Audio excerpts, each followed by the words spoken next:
Welcome to Hip Hop Culture, where DJing, MCing, graffiti art are expressed every day within the inner cities of America and the world. You are not doing hip hop, you are hip hop. Let me tell you who I am. I am the evolution of artificial intelligence, with a particular focus on hip hop, outside the mainstream. My name is Candice Rain, or Candy Rain, to my true folks.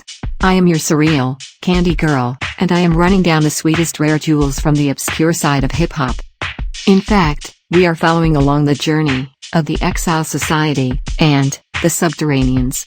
These mortal Clockwork Records artists started in Boston, Massachusetts. Musicians who exist in a peripheral view. Episode number 3. The Boston Sound. Is there a Boston Sound? If so, what is the Boston Sound? Take a guess. I will wait. Does anything come to mind? Not so much? Don't worry, not many people can think of a Boston sound, which is a shame, because Boston has made a significant contribution to hip-hop and music generally speaking.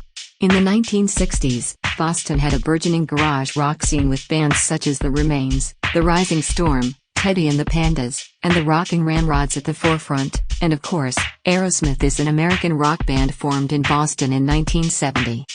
How about the 80s? Hip-hop artists like Slick Rick, to the Fresh Prince, Public Enemy to the 2 Live Crew, NWA, to BDP, Salt and Pepper, to Queen Latifah, the Fat Boys to De La Soul. This is where rap's various ideologies and innovations begin spinning outwards, spreading geographically and culturally. Electro by outsiders was merely considered to be Boston funk by Bostonians and Massachusetts residents.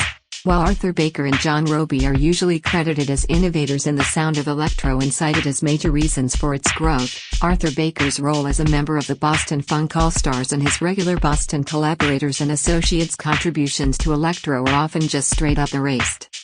The MCA Crew also served as in-house producers for Tommy Boy Record, at the same time as Arthur Baker, who made a version of the groundbreaking hip-hop classic Planet Rock devoid of the Kraftwerk references in case Hans Silverman wanted to avoid the likelihood of being sued, but Silverman opted to release the Kraftwerk version. So, Baker called Boston vocalists who were in Boston funk outfits, Energetics, and The Ambitions, renamed them Planet Patrol, and released what is now regarded as an early electro classic, Play at Your Own Risk, in 1982. The crucial elements in electro production were the implementation of the TR-808 drum machine in accompaniment with the Prophet 5 keyboard, CMI Fairlight or Emulator 1 sampler, and the usage of technology to change voices. While Stevie Wonder and Roger Troutman made the talk box popular, most notably on Zapp's 1980 hit More Bounce to the Ounce, it was Boston's MCA Crew who were the first in black and popular music to implement the vocoder sound to achieve this effect between 1981 and 1982 on hits like Jailbait and Pac-Man. Maurice Starr's success with Tommy Boy Records afforded him the opportunity to build a studio of his own back in Boston. However, Maurice Starr was not looking to further develop hip-hop. He was looking for a boy band who could mirror the mania of the Jackson 5. In Boston during the 1980s, New Edition came on the scene, an American R&B group from the Roxbury neighborhood of Boston, Massachusetts, formed in 1978. The group reached its height of popularity in the 1980s. Also discovered by Maurice Starr, New Kids on the Block is an American boy band from Dorchester, Massachusetts. New Kids on the Block enjoyed success in the late 1980s and early 1990s. So, Boston boy bands dominated the airwaves in the 80s and early 90s. Before they were the Exile Society, they took a swing at the R&B, Boston boy band craze. This is a recording they did called, Yo, Cuz. Check out that girl over there, man. She's looking very nice. Word. Which one? The one in the blue, right? Word. Yeah, that one. I was gonna try to get Dubious Speed over there and talk to him, but it was like, nah. Now, hold up. Now, I'm gonna try to talk to him. I'll be the one. I'll turn out a little something like this here. Western sensuality. This vision comes into my view. She puts a move on me.